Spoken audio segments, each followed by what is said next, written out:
Halo Sobat pencinta Donghua, kali ini kita akan melanjutkan cerita Battle Through the Heavens Benua Kaisar.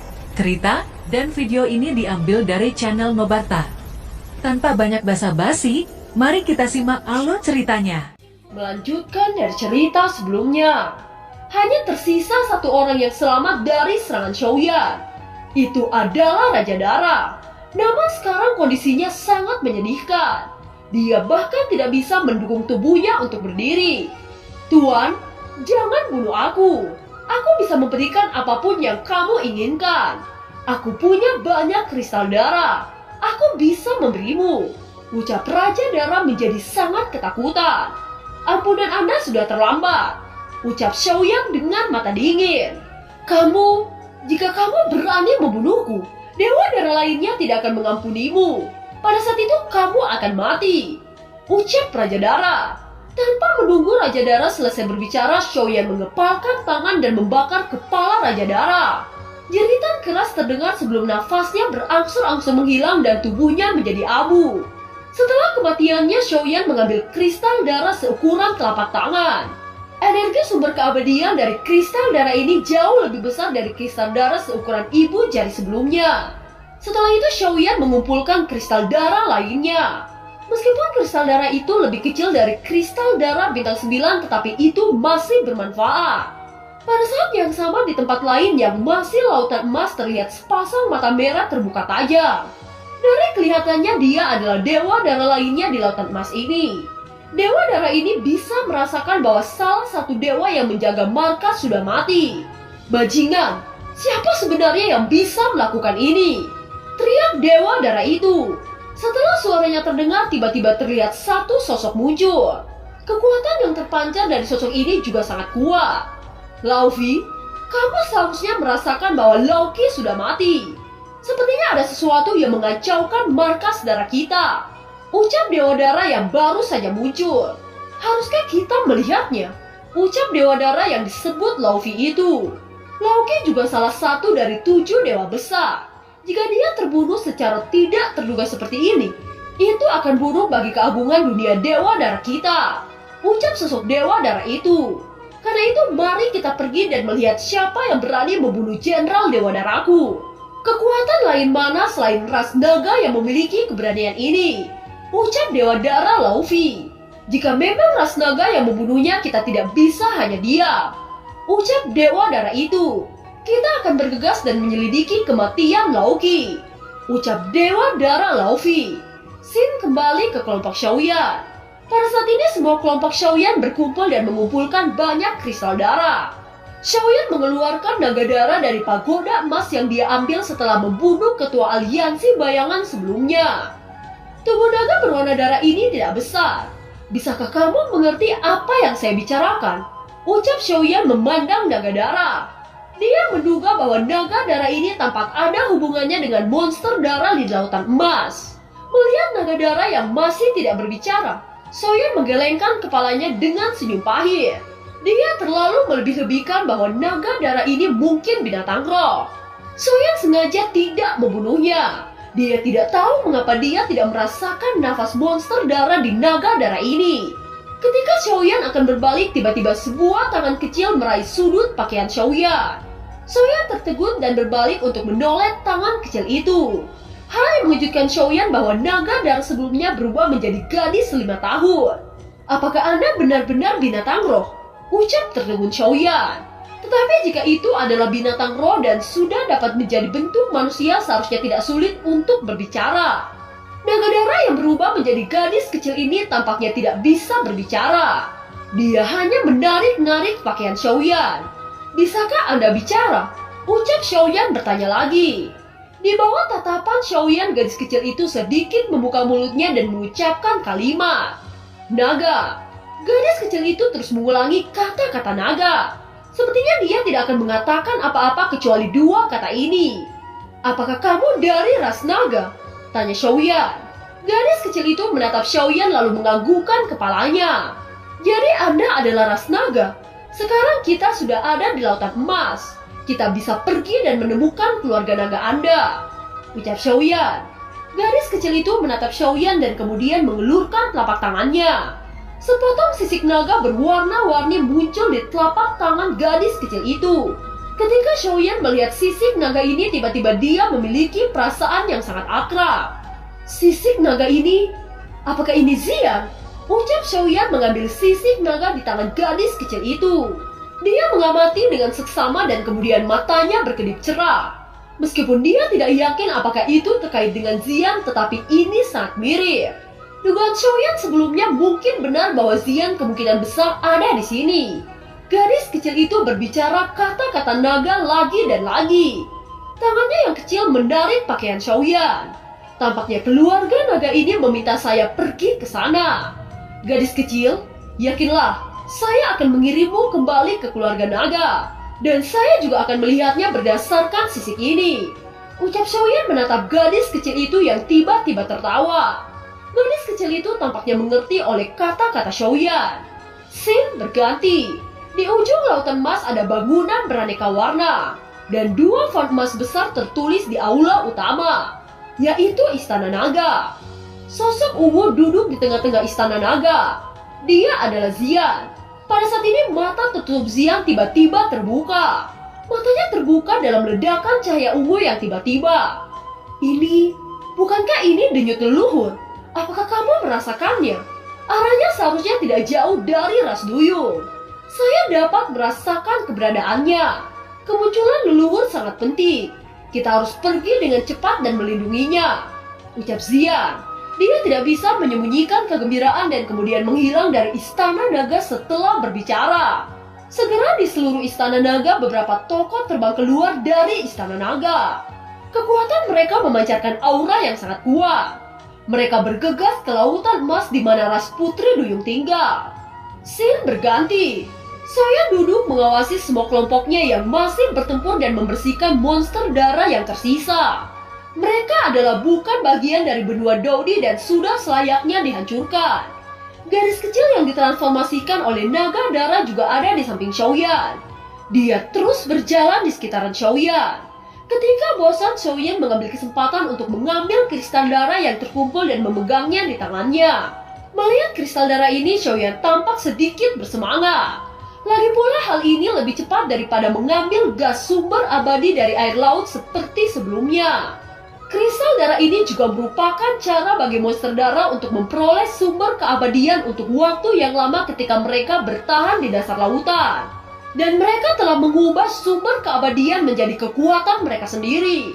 Pemahaman dan kemampuan beradaptasi ini memang mengerikan.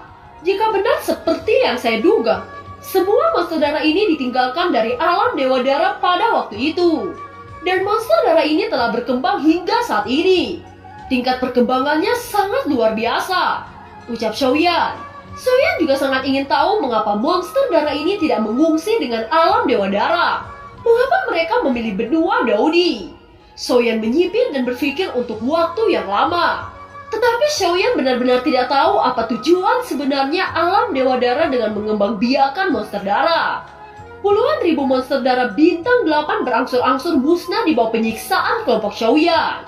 Setelah waktu yang lama, Xiaozan mengecam monster darah bintang 8 terakhir dengan pukulannya. Lalu berbalik dan tersenyum kepada Xiaoyan. Kemudian beberapa orang berkumpul di depan Xiaoyan dan masing-masing menyeret ratusan kristal darah. Tetapi kristal darah bintang 8 itu terlalu kecil. Tidak sebanding dengan ukuran kristal darah dari mayat raja yang dibunuh Xiaoyan. Xiaoyan, hanya ini yang saya kumpulkan, ucap Xiaozan tampak sedikit kecewa. Ya, itu tidak masalah. Kristal darah bintang 8 ini cukup baik, ucap Xiaoyan tersenyum mengawasi kerumunan. Dan kemudian mereka semua memberikan kristal darah kepada Xiaoyan. Untuk saat ini kristal darah tidak berpengaruh pada mereka kecuali Xiaoyan.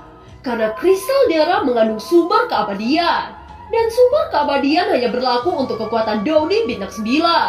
Sedangkan mereka masih di 8 bintang yang hanya membutuhkan origin key. Kristal darah Xiaozan, Molistrom, Ziying, King Mu'er, Nan Erming, dan Longyang dikumpulkan. Ada sekitar 2000 kristal darah bintang 8 di tangan Xiaoyan. Xiaoyan melihatnya dan mengangguk puas. Dia tidak berencana untuk menyerapnya sekarang. Tetapi dia akan menyimpannya untuk mencapai dosian jika energi yang dibutuhkannya mencukupi. Ayo pergi, Semua monster darah di sini telah diselesaikan. Mari kita kembali ke klan Duyung terlebih dahulu, ucap Xiaoyan kepada kelompoknya. Dia mengeksplorasi dengan kekuatan jiwa untuk memastikan tidak ada monster darah yang tersisa. Xiaoyan, kita harus melalui arus bawah ketika kita kembali, ucap Xiaozan. Berbicara tentang kembali, beberapa orang semuanya tegang. Semua Doni bintang 8 masih baik-baik saja dengan tekanan korosif arus bawah ini selama itu hanya sekali. Tetapi jika itu kedua kalinya, mereka pasti akan terluka. Soyan juga mengerutkan kening.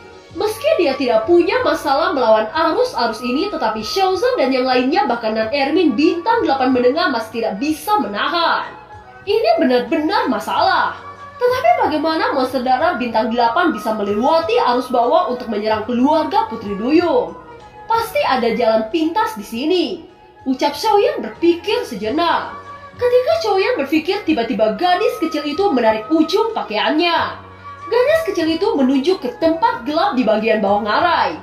Xiaoyan melihat ke bawah lalu mendeteksinya menggunakan kekuatan jiwa. Setelah itu dia tersenyum lalu berkata, "Itu memang benar. Di sana benar-benar ada celah," ucap Xiaoyan dengan mata yang cerah. Semua orang tidak melihat ke dasar laut. Sebaliknya semua mata menatap gadis kecil di sebelah Xiaoyan. Ekspresi semua orang terkejut. "Kita seharusnya bisa keluar dari lubang arus bawah dengan selamat," ucap Xiaoyan tidak memperhatikan bahwa mata semua orang menatap gadis kecil itu. "Pembohong kecil, siapa gadis kecil ini?" ucap King Muar mendengus dingin. "Ini adalah naga yang saya temukan ketika membunuh ketua aliansi bayangan sebelumnya. Pada awalnya saya pikir itu adalah hewan peliharaan spiritual. Saya hanya membawanya dan sekarang saya baru menyadari bahwa dia adalah dari ras naga. Bahkan sudah bisa transformasi menjadi wujud manusia," ucap Xiaoyan. "Naga?" ucap serempak kelompok Xiaoyan. Sementara semua orang memperhatikan gadis kecil itu, gadis kecil itu juga memperhatikan mereka. Matanya perlahan-lahan melirik kerumunan satu demi satu dan berhenti di tubuh Longyan. Longyan dan gadis kecil itu saling memandang untuk waktu yang lama. Longyan mengerutkan kening, dan dia sepertinya merasakan sesuatu yang aneh tentang gadis kecil itu. "Kita harus pergi ke klan naga di masa depan. Jika gadis kecil ini benar-benar naga, maka segalanya akan lebih mudah ditangani. Setidaknya klan naga tidak akan menjadi musuh kita," ucap Xiaoyan. Semua orang mengangguk dengan gembira. Ini merupakan kabar baik bagi semua kelompok Xiaoyan. Adik perempuan ini sangat imut.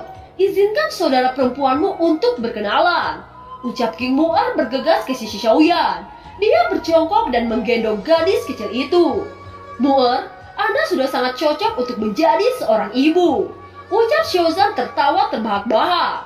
"Ayo bergerak, kita tidak memiliki banyak waktu yang tersisa," ucap Xiaoyan memberi isyarat dan semua orang segera bergegas bersama. Di bawah kepemimpinan Xiaoyan kali ini arus bawah tidak seburuk sebelumnya. Mereka semua melewati arus bawah dengan lancar. Setelah melewati arus bawah, mereka berenang menuju klan Putri Duyung. Scene berganti. Dalam klan Putri Duyung, Qianing masih berdiri di mana terakhir kali kelompok Xiaoyan pergi. Wajahnya dipenuhi dengan kekhawatiran yang besar saat dia berkata, "Mengapa mereka belum kembali?" ucap Qianing bertanya pada penjaga Putri Duyung yang baru saja pergi untuk berpatroli. Penjaga Putri Duyung itu menghela nafas dan perlahan-lahan menggelengkan kepalanya. Tiba-tiba penatua dari klan Duyung melangkah maju lalu berkata, "Putri, tidak peduli seberapa kuat mereka, tetapi jumlah monster darah tidak diketahui. Dan bahkan ada monster darah yang lebih kuat di sana. Saya khawatir mereka sudah tidak terselamatkan," ucap penatua itu. "Jangan omong kosong. Dia orang yang diramalkan oleh leluhursu. Mereka akan dapat kembali dengan selamat," ucap Qianing dengan kesedihan di wajahnya. Setelah itu seorang penatua lain berkata, "Lebih baik Anda kembali dulu untuk beristirahat. Saya akan berada di sini untuk berjaga," ucap penatua itu. "Terima kasih penatua Zi atas kebaikanmu. Namun saya sudah memutuskan untuk tetap di sini dan menunggu mereka kembali. Jika mereka tidak kembali, saya akan mencarinya," ucap Qianing berkata dengan serius dalam nada bicaranya. Selama Xiaoyan tidak kembali, Qianing benar-benar harus mencarinya. Meskipun dia tahu itu sangat berbahaya, namun Xiaoyan mengambil resiko ini karena dia. Dan sekarang Xiaoyan tidak kembali, lalu bagaimana dia bisa tenang? Qianning tidak hanya menunggu sendirian. Dia telah mengumpulkan sekelompok besar prajurit di sini. Penatua Zi, bukankah leluhur Su mengatakan bahwa selama dermawan yang diramalkan muncul, maka akan ada harapan bagi keluarga duyung kita dan akan ada harapan untuk benua Daudi. Saya percaya kita akan bangkit kembali, ucap Qianning berkata dengan sungguh-sungguh. Dan dia tidak percaya bahwa prediksi leluhur Su itu salah. Selain itu, dia menyaksikan Xiaoyan dengan mudah menghancurkan 10.000 monster darah. Qianning benar-benar percaya bahwa Xiaoyan akan kembali. Dia juga percaya bahwa Xiaoyan adalah satu-satunya penyelamat klannya. Qianning menunggu di sini dengan posisi berdiri selama 2 hari penuh. Akhirnya suara gemuruh datang dari air. Melihat ini, Qianning segera melihat ke arah suara itu dengan tergesa-gesa. Setelah beberapa saat, dia melihat beberapa kata. Chang Hong datang perlahan melewati laut. Apakah ada kabar? Ucap Qianning. Lapor putri, saya mengkonfirmasi bahwa yang datang adalah Tuan Xiaoyan. Ucap beberapa tokoh itu. Segera buka pelindung sekarang. Ucap Qianning seketika menjadi sangat hidup saat mendengar kalimat Xiaoyan kembali. Setelah pelindung dibuka, sosok Xiaoyan terbang satu demi satu.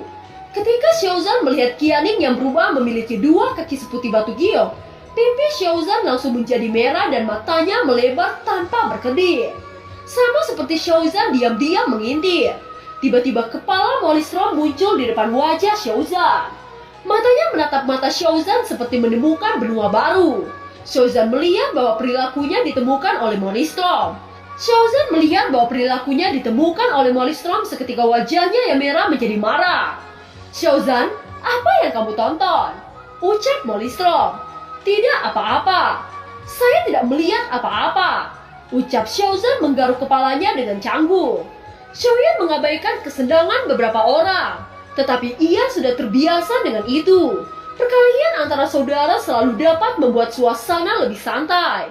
Xiaoyan hanya tersenyum tak berdaya ketika melihat ini. Dan kemudian bergerak menuju Qianning. Tuan Xiaoyan, apakah kamu baik-baik saja kali ini? Ucap Qianning memandang tubuh Xiaoyan dengan cemas. Ketika Xiaozan melihat bahwa Qianning begitu peduli dengan Xiaoyan, dia segera bergegas mengangkat tangannya dan menyerahkannya ke Qianning. Ada beberapa luka kering dengan Xiaozan, dan beberapa luka kecil tidak dapat dihindari selama pertempuran. Dia berkata, Putri, Xiaoyan baik-baik saja, tetapi saya terluka. Ini sangat serius. Ucap Xiaozan menatap Qianning dengan tatapan yang menyedihkan. Biarkan saya melihatnya. Ucap Qianning bergegas mendekati Xiaozan. Jari-jarinya yang ramping dengan lembut memegang lengan Xiaozan. Dan aroma lembut yang menyertai permukaan membuat Xiaozan gemetar. Dan film pun berakhir. Terima kasih telah menyimak dari awal sampai akhir ya. Sampai jumpa.